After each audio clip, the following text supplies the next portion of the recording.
Bonjour, bienvenue sur la chaîne qui favorise le succès et le bien-être des élèves et étudiants. Le génie est-il un trait de naissance ou peut-il être développé plus tard? Cette vidéo s'inspire d'un article de la journaliste britannique Wendy Berliner et du livre Peak: Secrets from the New Science of Expertise du professeur Anders Ericsson. Lorsque Maryam Mirzakhani est décédée à l'âge précoce de 40 ans en 2017, les journaux ont parlé d'elle comme d'un génie. Seule femme à avoir remporté la médaille Fields, l'équivalent mathématique du prix Nobel, et professeure à Stanford depuis l'âge de 31 ans, cette universitaire d'origine iranienne était sur un parcours exceptionnel depuis qu'elle avait commencé à gagner des médailles d'or aux Olympiades de mathématiques pendant son adolescence. Il serait facile de supposer que quelqu'un d'aussi spécial que Mirzakhani doit avoir été l'un de ces enfants surdoués qui excellent depuis leur enfance. Mais en regardant de plus près, une histoire différente émerge. Mirzakhani est née à Téhéran, dans une famille bourgeoise. Elle a étudié dans une école de filles très sélective, mais les maths n'étaient pas son intérêt. C'était plutôt la littérature. Elle adorait les romans et lisait énormément.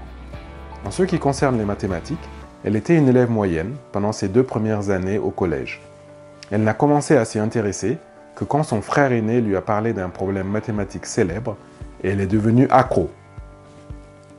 Son parcours est-il inhabituel? Apparemment non. La plupart des lauréats du prix Nobel n'étaient pas exceptionnels dans l'enfance.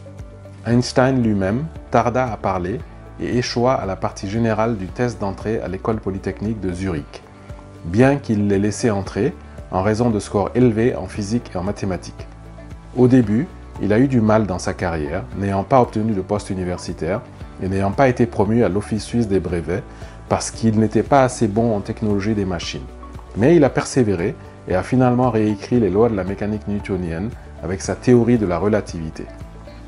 Lewis Terman, un psychopédagogue américain, a mis en place une étude en 1921 auprès d'environ 1500 Californiens qui ont excellé dans les tests de quotient intellectuel. L'étude les a suivis tout au long de leur vie. Aucun n'a fait partie des grands penseurs de leur époque, contrairement à ce que Terman attendait. En plus, il a raté 2 futurs lauréats du prix Nobel de physique, Luis Alvarez et William Shockley, qu'il a renvoyés de l'étude car leurs résultats au test de QI n'étaient pas assez élevés. Les études sur les hautes performances suggèrent des facteurs qui vont bien au-delà du quotient intellectuel. En plus, la recherche montre clairement que le cerveau est malléable, de nouvelles voies neuronales peuvent être forgées tout au long de la vie et le QI n'est pas fixe. Ce n'est pas parce que vous pouvez lire Harry Potter à 5 ans que vous serez toujours en avance sur vos contemporains à l'adolescence. Selon le professeur Deborah Hare, co-auteur du livre Great Minds and How to Grow Them, les recherches récentes en neurosciences et en psychologie suggèrent que la plupart des gens, à moins d'être atteints de troubles cognitifs, peuvent atteindre des normes de performance associées avec les surdoués et les talentueux.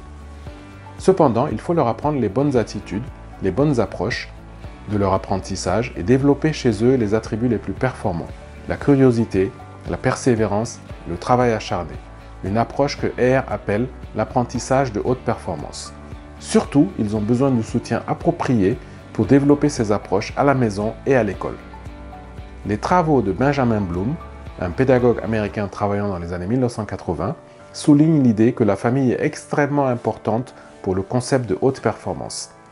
L'équipe de Bloom a examiné un groupe de personnes extrêmement performantes dans des disciplines aussi variées que le ballet, la natation, le piano, le tennis, les mathématiques, la sculpture et la neurologie, et a interviewé non seulement les individus, mais aussi leurs parents.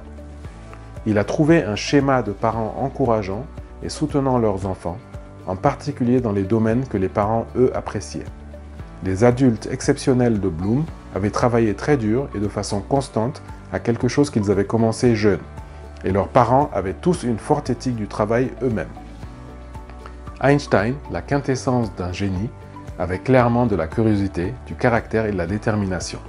Il a lutté contre le rejet au début de sa vie, mais n'a pas été découragé. Pensait-il qu'il était un génie ou même doué? Non.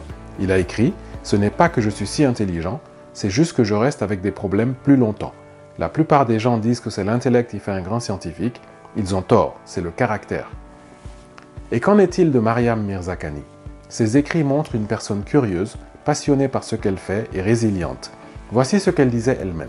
Bien sûr, la partie la plus gratifiante est le moment du « aha », l'excitation de la découverte et le plaisir de comprendre quelque chose de nouveau, le sentiment d'être au sommet d'une colline et d'avoir une vue dégagée. Mais la plupart du temps, faire des mathématiques pour moi, c'est comme une longue randonnée sans sentier et sans destination en vue. Si vous trouvez cette vidéo utile, likez-la et abonnez-vous à la chaîne. Vous contribuez ainsi à faire que la vidéo soit recommandée à d'autres utilisateurs. Vous pouvez aussi la partager avec vos proches, élèves, étudiants et parents d'élèves.